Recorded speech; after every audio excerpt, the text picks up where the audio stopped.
নমস্কার বন্ধুরা, মৌসুমীর ঘরোয়া হেসেলে আপনাদের স্বাগত। আজকে আমি করে দেখাচ্ছি পালং শাকের কোপ্তাকারি। তো পালং শাকের কোপ্তাকারিটা কিভাবে বানায় আপনারা দেখতে থাকুন। প্রথমে এখানে 1 কাপ মটর ডাল আমি আগে থেকেই ভিজিয়ে রেখেছিলাম, প্রায় 1-1.5 ঘন্টা ভিজিয়ে রেখেছি। খুব ভালোভাবে ভিজে গেছে। এটাকে ধুয়ে পরিষ্কার করে মিক্সিতে পেস্ট করে নিচ্ছি। পেস্ট করা হয়ে গেল ডালটা।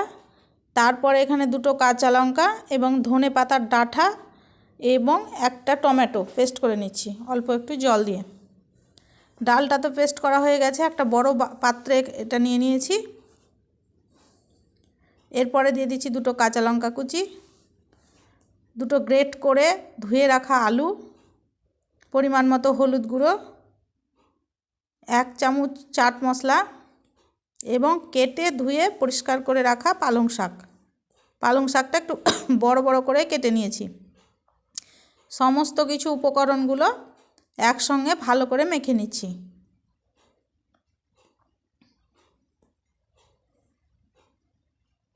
হাত দিয়ে এরকমভাবে চটকে চটকে মেখে নিচ্ছি।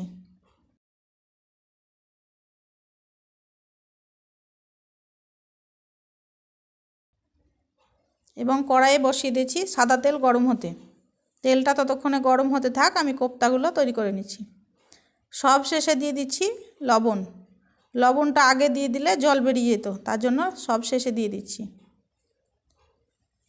কোপ্তাগুলো যদি কোপ্তার শেপে তৈরি করা হয়ে যায় তবে খুব ভালো, আর যদি না হয় তবে 1 চামচ চালের গুঁড়ো বা 1 চামচ বেসন দিয়ে কোপ্তা তৈরি করতে পারেন। আমার প্রয়োজন হয়নি তাই আমি দিইনি। এই রকমভাবে গোল গোল করে বলের আকার করে নিয়ে আঙুল দিয়ে একটু করে চাপ দিলেই এই রকম কোপ্তার আকার তৈরি করে নিচ্ছি। একটু বড় বড় করেই করে নিচ্ছি, আপনারা আপনাদের পছন্দ মতো করে নেবেন। ছোট বড় যার যেমন ইচ্ছে সে তেমন করে নেবেন।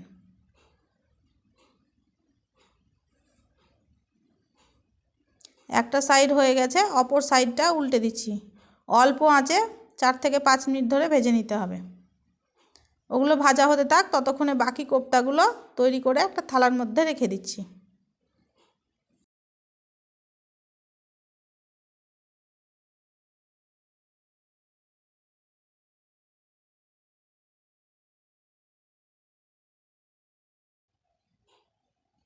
এই কোপ্তাগুলো খুব সুন্দরভাবে ভাজা হয়ে গেছে, তেল থেকে তুলে নিচ্ছি। তারপরে বাকি কোপ্তাগুলোকে একই রকমভাবে ভেজে নিচ্ছি। এই রকমভাবে মুচমুচে করে ভেজে বড়ার মতো করে খাওয়া যাবে এবং ঝোলে দিয়েও খাওয়া যাবে।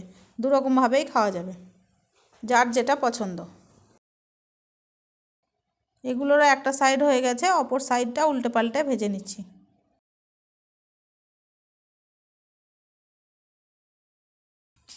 এগুলো খুব সুন্দরভাবে ভাজা হয়ে গেল, তেল থেকে তুলে নিচ্ছি। সমস্ত কোপ্তা ভাজা হয়ে গেল, এবার তেলটা একটু কমিয়ে নিচ্ছি। এরপরে দিয়ে দিচ্ছি 5 ফোড়ন, শুকনো লঙ্কা, তেজপাতা। তারপরে দিয়ে দিচ্ছি আদা, জিরে, ধনে একসঙ্গে পেস্ট করা 2 চামচ মতো দিয়ে দিচ্ছি। মশলাটাকে ভালো করে কষে নিচ্ছি। তারপরে দিয়ে দিচ্ছি পরিমাণ মতো লবণ, হলুদ গুঁড়ো, কাশ্মীরি রেড চিলি পাউডার। সমস্ত কিছু দিয়ে মশলাটাকে আরেকটু ভালো করে কষে নিচ্ছি।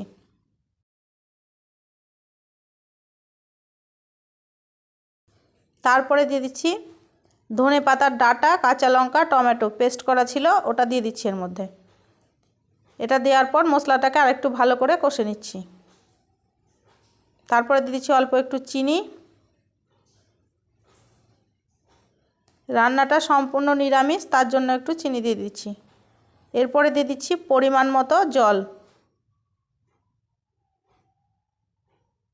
জল দেওয়ার পরে ঝোলটা ভালো করে ফুটে উঠলে কোপ্তাগুলো একে একে দিয়ে দেব। ভালো করে ঝোলটা ফুটে উঠেছে এবং কোপ্তাগুলো একে একে এর মধ্যে দিয়ে দিচ্ছি। কোপ্তা দেওয়ার পর বেশি ফোটাবো না, কারণ কোপ্তাগুলো ভেঙে যাবে। 2-1 মিনিট ফুটিয়েই নামিয়ে নেব।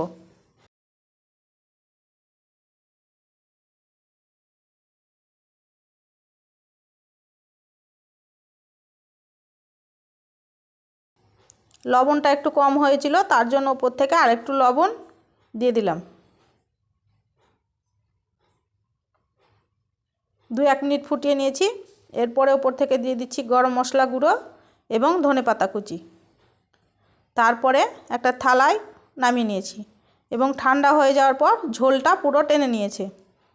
একদম রেডি পালং শাকের কোপ্তা কারি। আপনারা সবাই খুব ভালো থাকবেন। দেখা হচ্ছে পরের ভিডিওতে।